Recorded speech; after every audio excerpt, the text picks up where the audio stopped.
Bonjour, ici André de Création Catudale. Aujourd'hui, je vais vous montrer comment faire un arrière-plan comme ça ici avec le papier illustré de Stampin' Up. Donc, je vous laisse tout de suite avec la vidéo. Donc, avant de commencer, pour le papier illustré, je voulais vous montrer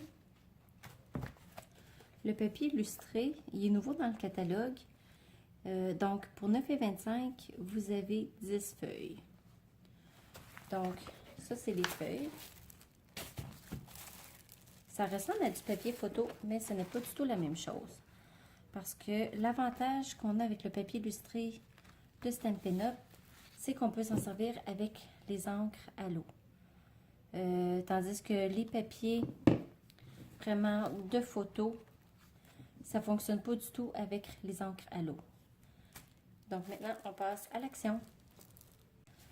Donc voici, pour arriver à avoir un résultat comme ça ici, en fait, on commence par prendre un papier illustré, dans le fond que je coupe en deux, de la même grandeur, puis que je vais venir faire une sandwich avec. Donc ici, les couleurs que j'ai choisies, c'est Piscine Party, Marie Montante et Bleu Nuit. Donc je vais commencer par ma couleur la plus pâle.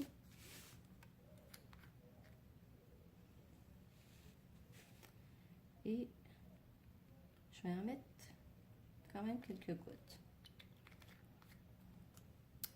Ensuite, Marie Montante, elle est plus foncée, donc je vais en mettre un peu moins.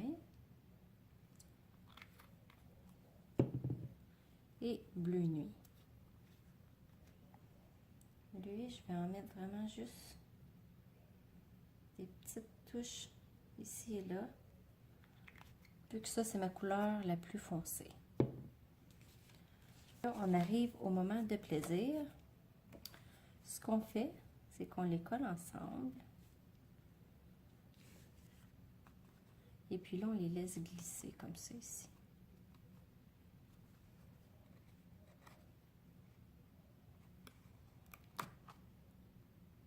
Ça, c'est pour vous donner une idée de ce que ça fait quand on les étend. Ça fait ça comme ça. Puis là, on s'amuse à étendre l'encre partout.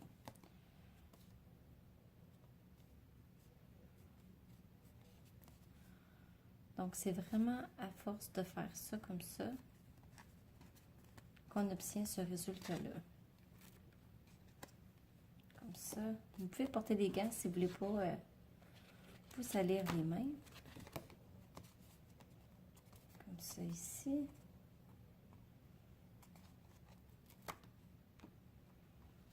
Là, ici, je trouvais que j'avais beaucoup d'encre. Si vous voulez pâlir un petit peu, vous mettez un peu d'alcool. Et avec une napkin, vous pouvez tout simplement venir éponger.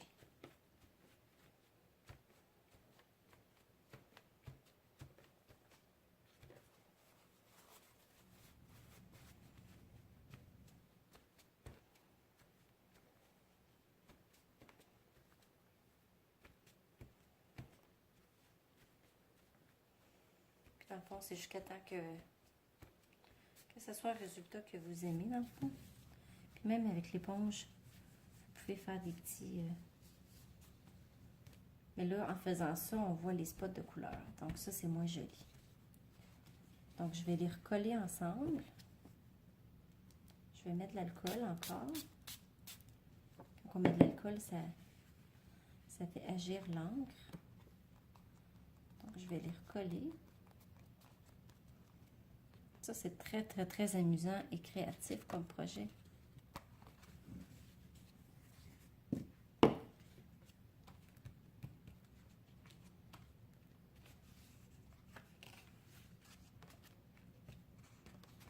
Dans le fond, vous y allez jusqu'à temps que vous ayez un résultat satisfaisant. Ah, ça, j'aime ça. Tiens, je vais le laisser sécher comme ça. Je sais que ça fait bizarre. Je peux vous dire que... Je vais essuyer un peu mes mains.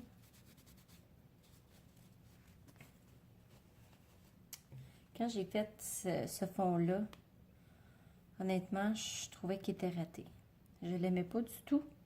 Et puis, une fois qu'il était sec, et puis que j'ai embossé mon sapin, puis ici, j'ai juste mis du papier à paillettes, diamant resplendissant, avec un petit vœu, et puis le fond a ressorti, là, super beau. Donc, des fois, quand on fait des projets, ça arrive que sur le coup, on n'aime pas le résultat. Et puis, une fois qu'on a fait quelque chose avec, on a créé quelque chose, puis là, finalement, on se dit, hey, wow, c'est beau. Donc, comme vous pouvez voir, ça se ressemble. Même si comme ça a l'air bizarre, si je fais une carte similaire, ça va être super beau. Je vais prendre des photos et je vais vous montrer les résultats une fois secs. Comme ça, vous allez pouvoir voir dans mon article de blog. Je vais vous les montrer. Et si j'ai le temps, je vais les monter sur des cartes. Mais sinon, je vais au moins prendre une photo juste de mes fonds séchés. Et vous pourrez voir les résultats, dans le fond, comment l'encre travaille. Donc, si vous avez aimé ma vidéo, mettez-moi un thumbs up. Et puis, abonnez-vous à ma chaîne YouTube pour ne pas manquer mes prochaines vidéos. Et à bientôt!